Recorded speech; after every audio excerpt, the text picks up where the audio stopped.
upside down. Amazon changed retail. Uber changed transportation. YouTube changed video forever. With the invention of crypto, money is next.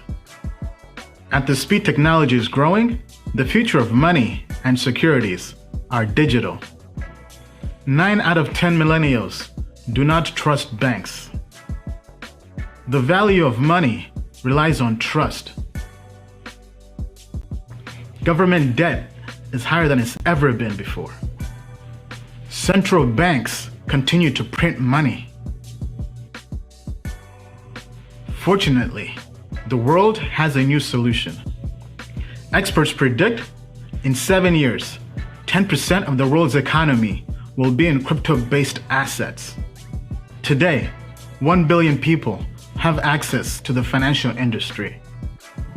Crypto is about empowering the other 6 billion people by banking the unbanked. Do not underestimate this. Do you wish you invested in Google, Amazon, or Netflix before anyone ever knew about them? $1,000 invested in Netflix turned to over $500,000. At Token Metrics, we help you find the next Netflix. Token Metrics users think differently about investing. They are early adopters looking for financial freedom. They are people who see a better world. A world without international borders. We believe in a world where everyone has access to the next financial revolution. At Token Metrics, we are creating a bridge that gets you to that revolution. We will help you make sound investments in this new world. The world's best investors do not rely on their intuition. They embrace technology and AI to invest. Token Metrics uses AI to find invisible patterns in data to help you invest and trade in crypto. In the past, we have used our data-driven system to achieve financial freedom. Now, we are giving you the keys. We created Token Metrics to be the only platform you'll ever need to make money in crypto. We give you AI and access to crypto experts at the best price. The moon is not the limit. To the moon and beyond.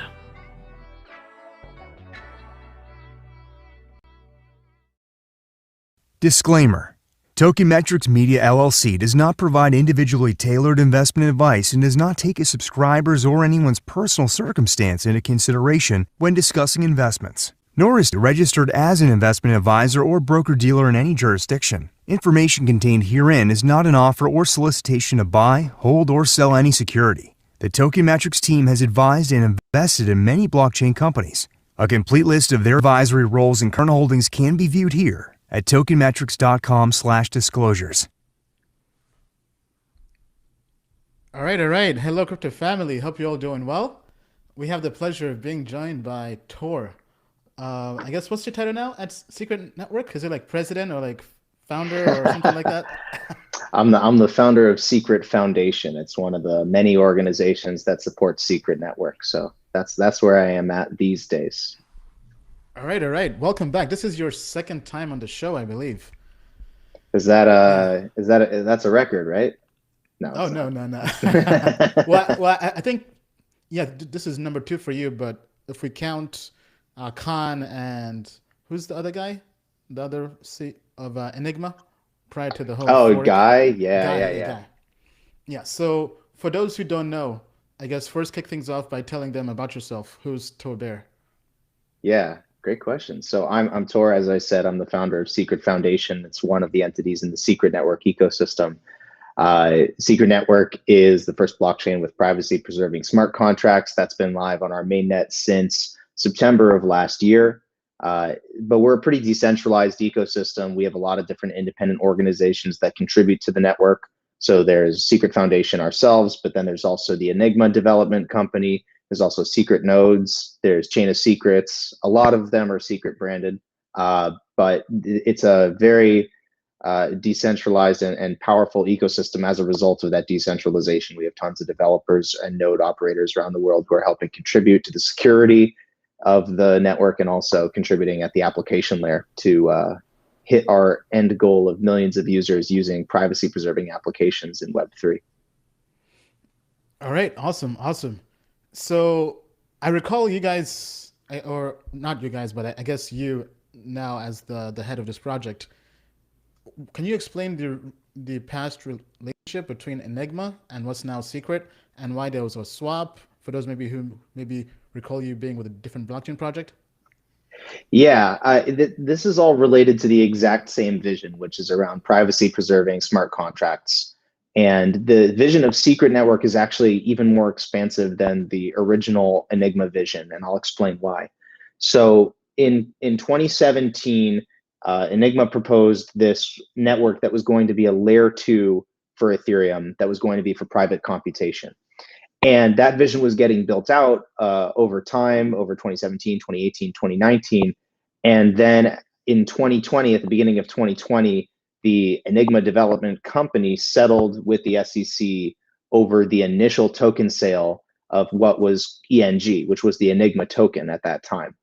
And at that point, development for that version of the project, for the Enigma protocol, for this layer 2 to Ethereum, kind of had to come to a standstill.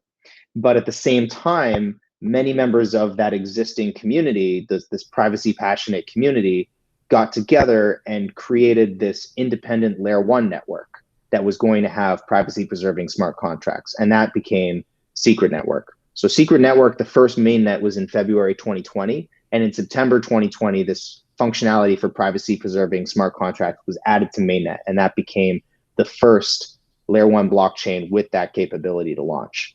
So it was a direct extension of the original vision for privacy preserving smart contracts, privacy preserving blockchains, private by default Web3. But it's actually a much more powerful ecosystem because not only can it be a standalone smart contracting ecosystem, we're also bridging to many other blockchains in order to bring privacy solutions to all public blockchains and turn Secret Network into this privacy hub for the entire Web3 universe. Okay, very, very fascinating. Now, I believe you guys are part of the Cosmos ecosystem, or you basically built on Cosmos code. Mm-hmm. Is that correct?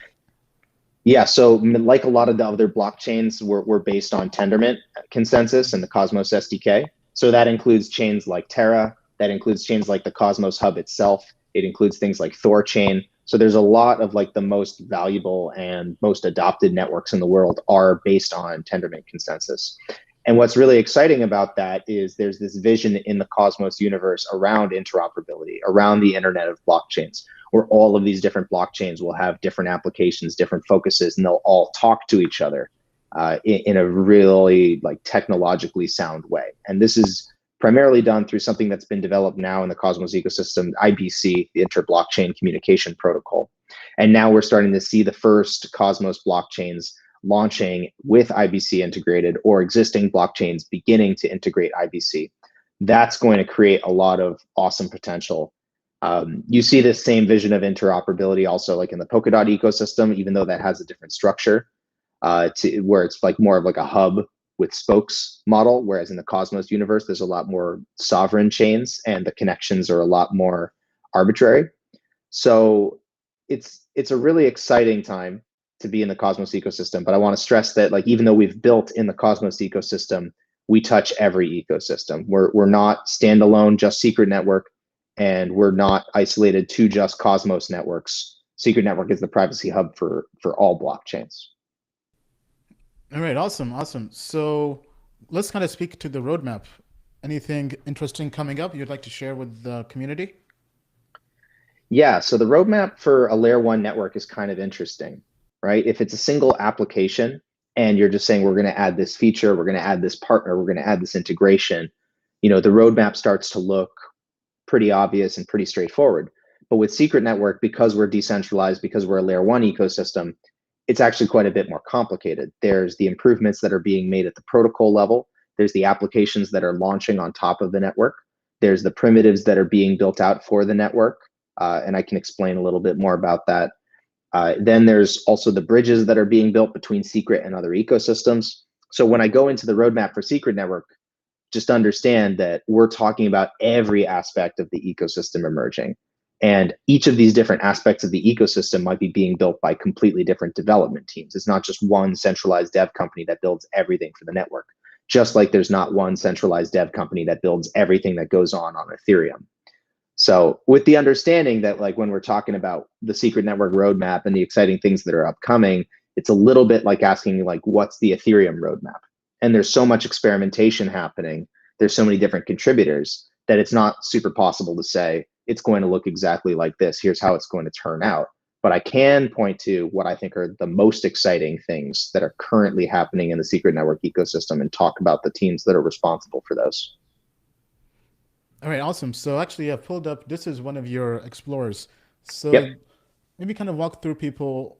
So how would this compare to other blockchains in terms of how I would say how the community is really owning this, right? Because I see you have 48 active nodes out Yep. of a total of 109. And then what's the pathway to kind of getting more of the community involved? So we're a delegated proof of stake network. And what that means is anybody, and we're permissionless. So anybody can run a node, anybody can delegate their secret to any of the nodes that are active in the network. And the 50 nodes with the most delegated secret SCRT at any time are considered the active set. And they are the ones who are producing blocks in the network. They're the ones who are performing the computations. So if you're a delegator, if you or I hold secret, hold SCRT, we can delegate it to one of these nodes. And then here, the utility of secret, there's three major utilities. One is for network fees. So this is for interacting with any smart contract or sending any transaction you pay in secret. The same way that in Ethereum, everything you do, you use Ethereum for gas. So it's similar in that sense. Then secret is used for staking. So just like other delegated proof of stake networks, you can stake your secret, and over time, you get a share of the inflation in the network. So you can, in a Cosmos chain, like if you delegate your atom, you can delegate your atom to a node, and you'll get more atom over time in return for helping to secure the network by staking. But the other big piece comes from staking, which is governance. So secret is also a governance token in addition to all of this. So if you are a delegator in the network, you can vote directly on-chain proposals. So somebody can make a proposal to change a network parameter or to make a community spend proposal and spend some of the on-chain funds. And you have direct say over that as a stakeholder in the network, delegating your coins to one of these nodes. And nodes can also vote on your behalf. That's the delegated piece. So if a node votes and you don't override that node's vote, you've essentially entrusted your vote to that node to represent your interests in the network. And it's a really cool governance model. It's very common now with all of these Cosmos chains, and with more chains launching in the Cosmos ecosystem, they all, for the most part, have this delegated proof of stake model. I find it really empowering for community members. But this is just on-chain governance. There's many, many other ways where with off-chain governance, community members take a direct stake in helping scale the network, helping build applications, build tooling, so on and so forth. All right, that's great to hear. So if you have any questions for Tor, please just post them in the chat and we'll pull them up.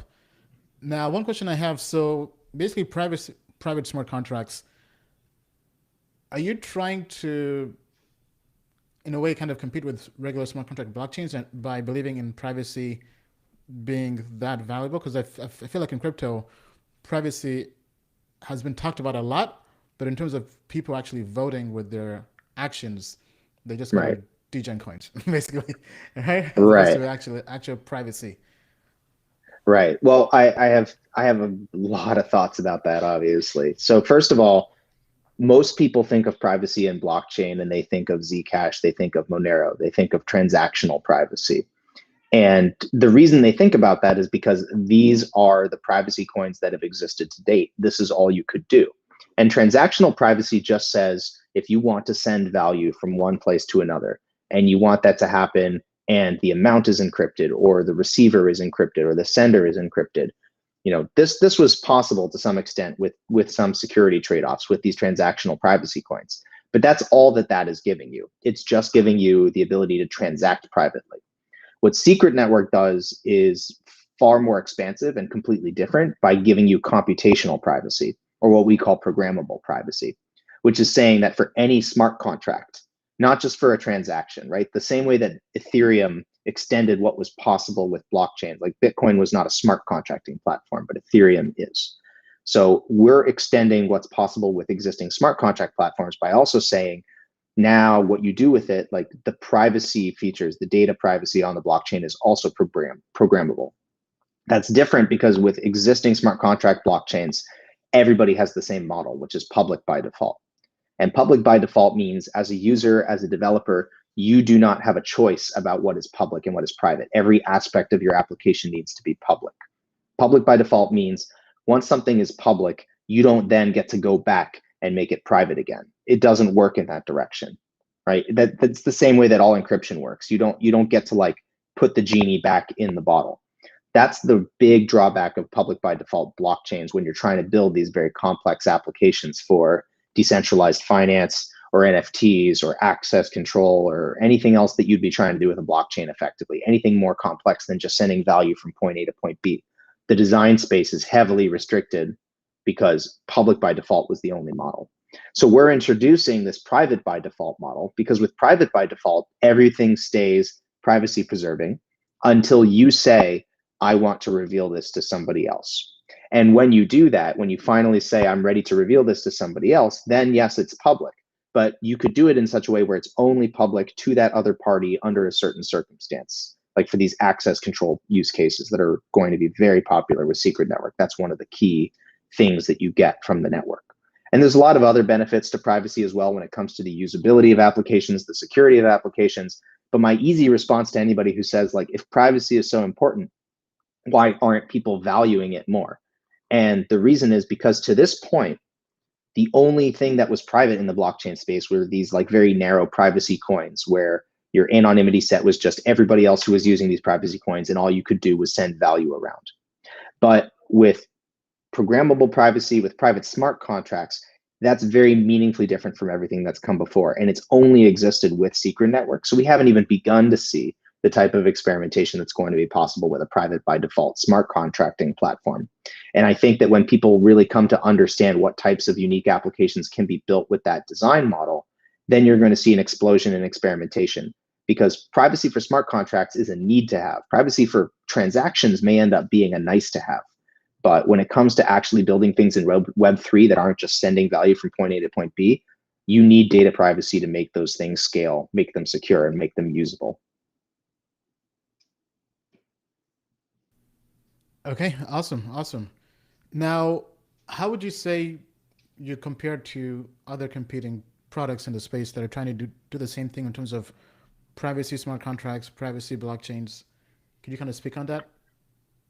Yeah, I mean, to this point, we get compared to transactional privacy coins because that's all that's existed. So it's basically the same explanation I just gave you. If I try to say, like, why is Secret Network different from Monero? Well, there's 100 different ways in which Secret Network is different from Monero. But one thing where we can interoperate with Monero is you could represent Monero as a secret Not that token. per se, but how about like Keep Network, for example? Yeah, so Keep started with a vision that I think was a lot broader and more generalizable. They wanted to do generalizable private computation, generalizable smart contracts. And for a lot of these other projects like Keep and NewCipher, who started with that vision, I think it's gotten a lot narrower, and it's specific applications that they're targeting with things like threshold cryptography or fully homomorphic encryption. And now I think they're collaborating on some things as well. So it's hard for me to compare it to projects that I think have already had like a shift in that piece of the roadmap. Right now, Secret Network is the only mainnet blockchain with generalizable private smart contracts. I am not aware of any other blockchain that has yet launched this. I know that there's some blockchains that are trying to have it in development. I don't know to what extent it's going to be composable with other chains. I don't know to what extent they're truly going to be generalizable. There's some that are trying to do it with zero knowledge proofs, and I don't know to what extent they're going to have traction with developers, because building zero knowledge proof ZK circuits is very different from developing like generalizable smart contract code in Rust, which is how it works on Secret Network. So yeah, it's hard for me to compare because most other things are a very different vision, or they're very transaction focused, or they're not live. And I always have a hard time when people ask me about what do you think of this blockchain and it's not launched. Like it would be very hard for me to like give an honest comparison until I see their code, until I see it working in the wild. But we've had this live on mainnet for 8 months, right? You can go and play with the code. You can use any of the applications that have been built on the network. There's $100 million worth of Ethereum assets currently stored on Secret Network as secret tokens being used in secret DeFi. So where we wanted to position ourselves always is we are the most adopted privacy preserving blockchain. But it turns out that for the time being, we're also the only one at all. Okay.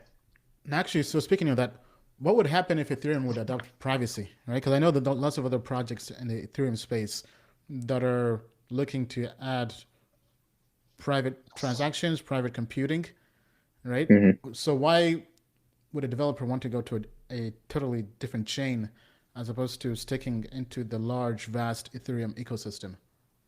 So a few answers. One is that we still interoperate with Ethereum. The bridge to Ethereum ensures that we interoperate with Ethereum. So that's what our Ethereum bridge is designed to do, is allow you to be a developer in the Ethereum ecosystem, integrate Secret Network as a privacy component in your tech stack, maybe for access control or for wrapping assets as secret assets and being able to leverage our DeFi ecosystem, right? Like we're firm believers that we're moving to a multi-chain world. We're not Ethereum maximalists. We're not Ethereum minimalists either, because it clearly is the largest developer ecosystem. It's the fastest growing. It's the largest DeFi ecosystem. And, you know, Ethereum is massive and it's not going anywhere. But we do something that is completely different from Ethereum at a protocol level. And if Ethereum wanted to have private smart contracts at a protocol level, they would need a completely different architecture. And they're relying on like these sort of off-chain or side-chain or layer 2 solutions to introduce it. So there's I would say that the layer 2s to Ethereum are all competing very directly with each other. And we're doing something completely different, which is we're also offering this standalone universe. And because of that, I think it's a massive advantage because it allows us to integrate and interoperate a lot more easily with the Cosmos ecosystem, for example, where there's a ton of innovation, the Polkadot ecosystem via bridges, but we can also have our bridges to Monero, our bridges to Bitcoin, our bridges to Zcash. Eventually, oh my God, what a day. Effectively, any ecosystem that we want to be able to support with privacy, we can, versus being so tightly coupled to Ethereum and being really beholden to that roadmap where, you know, that can be a big challenge, especially if you're trying to say to developers, like, we are a platform to then build on top of, right? Applications built on Secret Network are composable. And we want to attract a vast developer ecosystem to build applications on Secret Network that talk to each other, that leverage all the liquidity in the ecosystem, all the community interest in the ecosystem. It's hard to do that if you're just saying, like, we're something that's strapped on top of Ethereum. Mm-hmm. A lot of people in the Web 2 world care more about privacy than they do about Ethereum. All right, let's take some questions from the audience. Eric's question is the bridge trustless? Does it expect to be in the future? Yeah, that's a great question. So the Ethereum bridge is one model for bridges.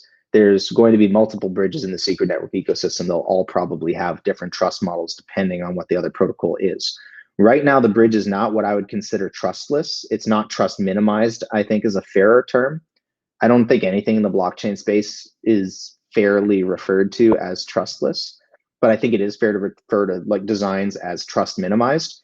I don't think our Ethereum bridge currently has a trust minimized model. It's more of like a multi-sig approach, which is a very common and popular approach in terms of how assets are transferred between chains. So right now it's a 3 of 5. I'm going to get technical, so I'll try to leave it high level, but I think Eric probably imagines he'll get a technical response.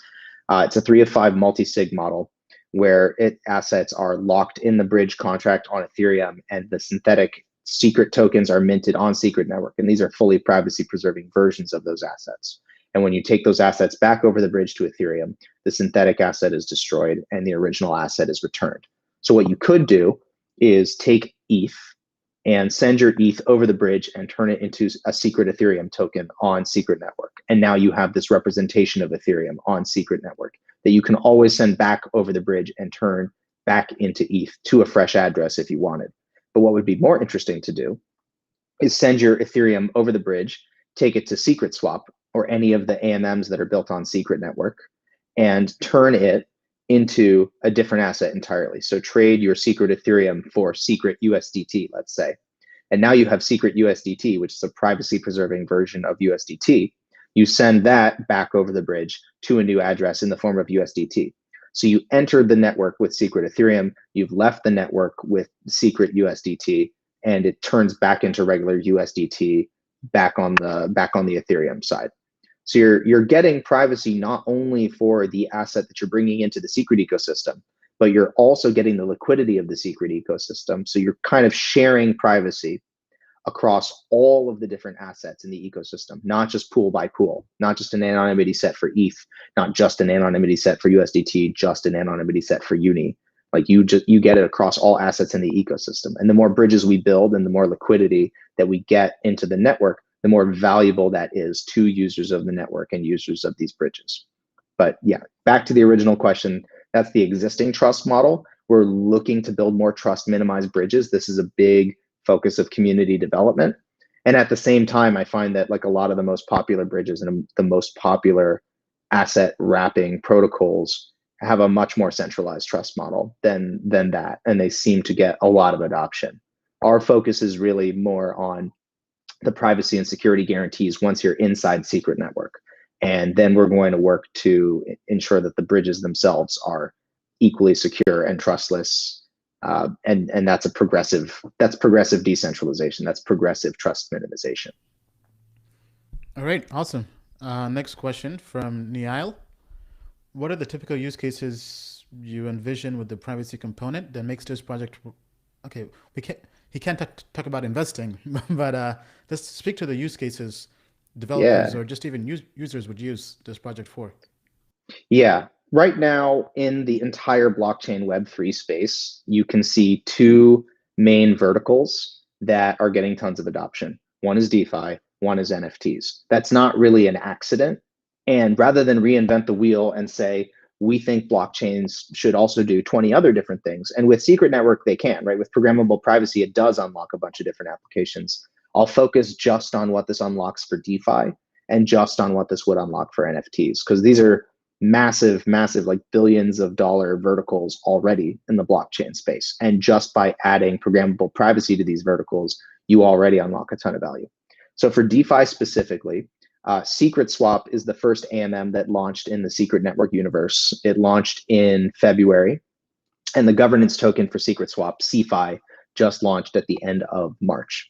So Secret Swap is a cross-chain, front-running resistant, privacy-preserving DEX, effectively. And when you bring your assets into Secret Swap just lets you create liquidity pools for any two secret tokens. So you can have a secret versus secret ETH pool, and then you can trade your secret directly for secret ETH. You can trade your secret ETH directly for secret in that pool. Your interactions with the Secret Swap AMM are all encrypted.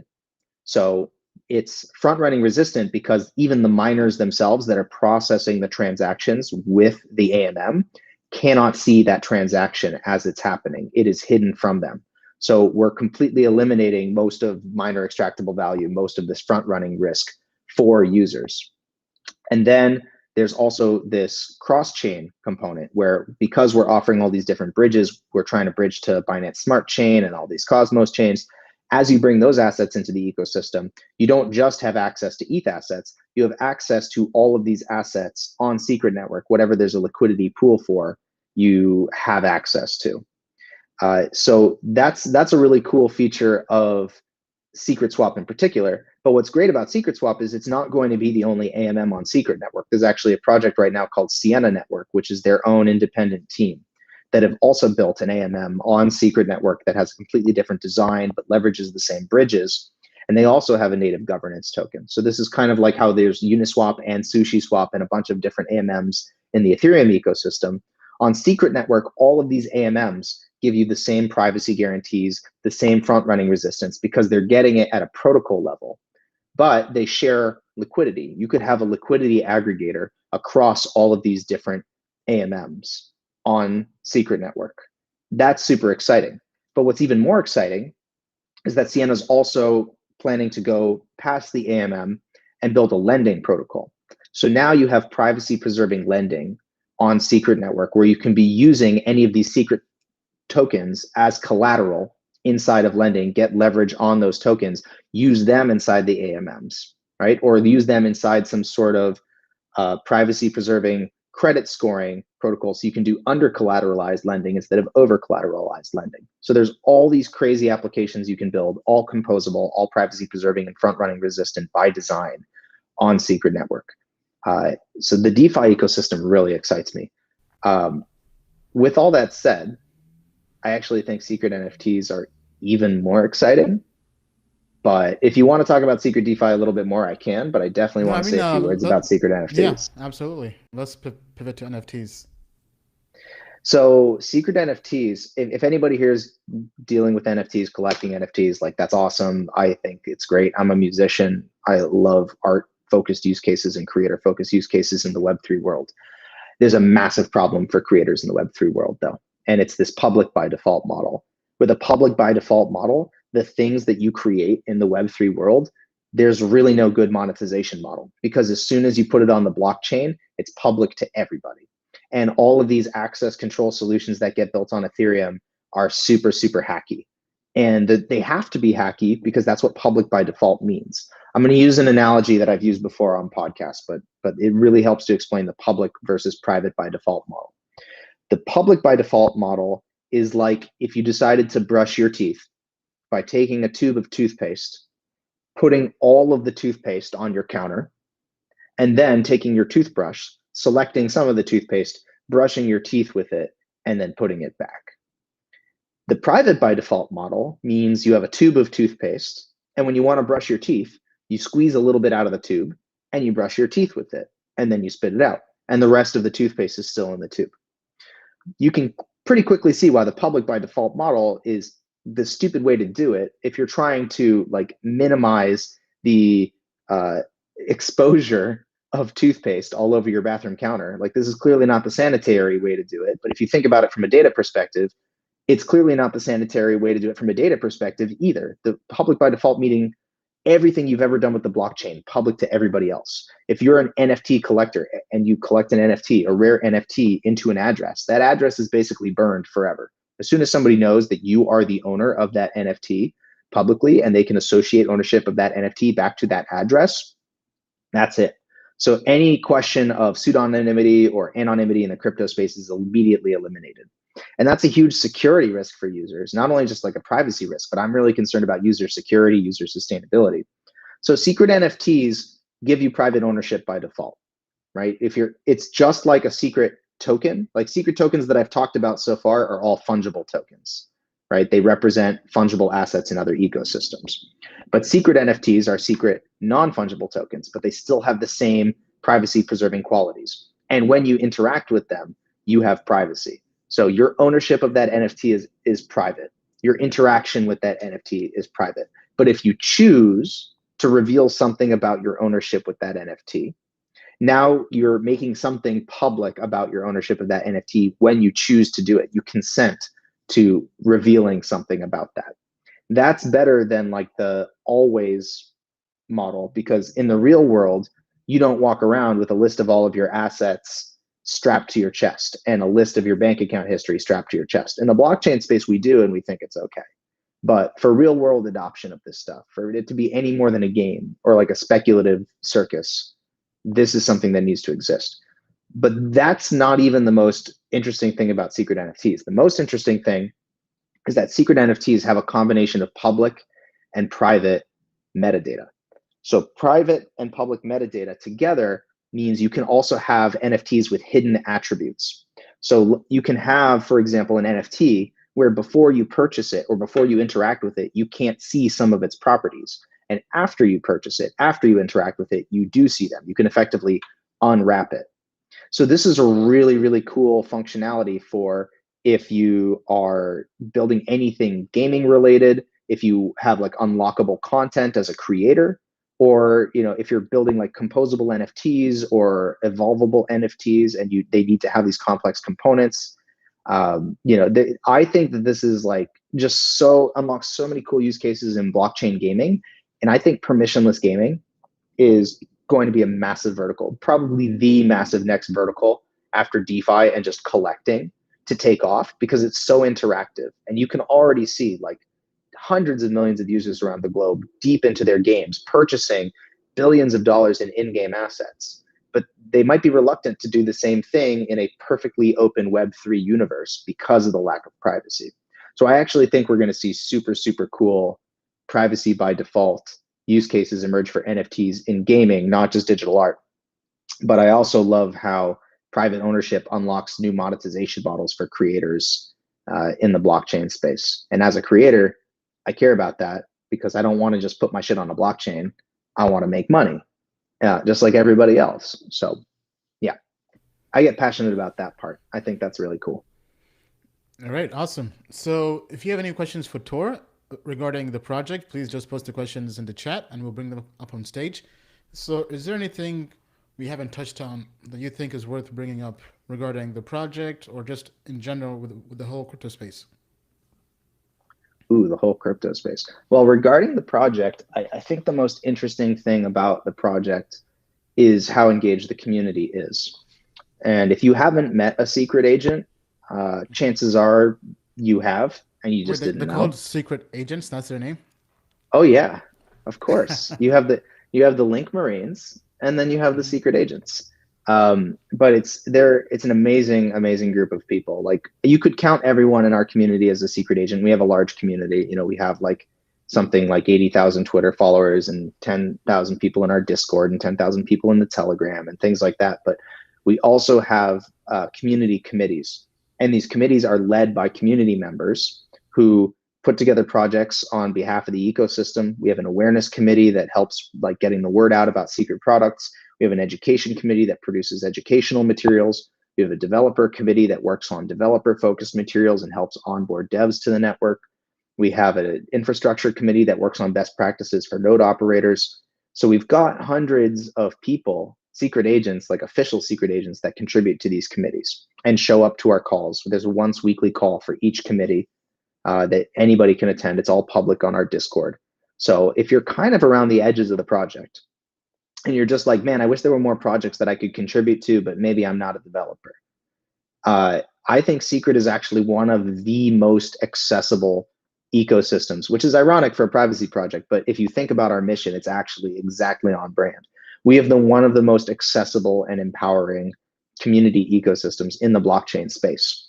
And because there's not like a single centralized development company that does all the development for Secret Network, there's a lot more ownership that's taken by the community. And when there's a lot more ownership that's taken, there's also a lot more share of the rewards that are had by the community. People are building their own businesses completely to serve Secret Network or just to build applications on Secret Network. And I feel like you could also say that in the Ethereum ecosystem, right? Ethereum has done the best job, no question, outside of Bitcoin, of empowering people to build sustainable businesses that rely on the protocol. But we want to be just as good. We want to provide a sustainable foundation for people to come in, build what they want to build, get value from it, create value with it for everybody else in the ecosystem.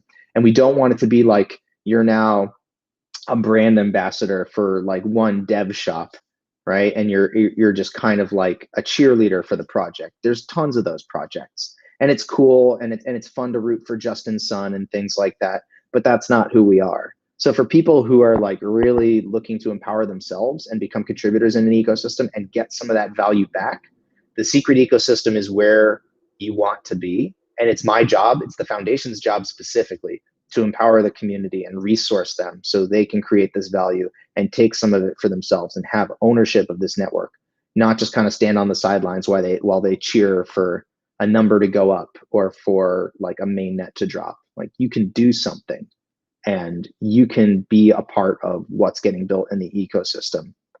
I'm super proud of that part. And so I wanted to at least make sure I got to say it. All right. So I have some questions here from the audience. So Soy Frey is asking, actually, I'll just kind of take his question and make it general. Where can people learn more about projects building on Secret Network, whether NFTs, DeFi?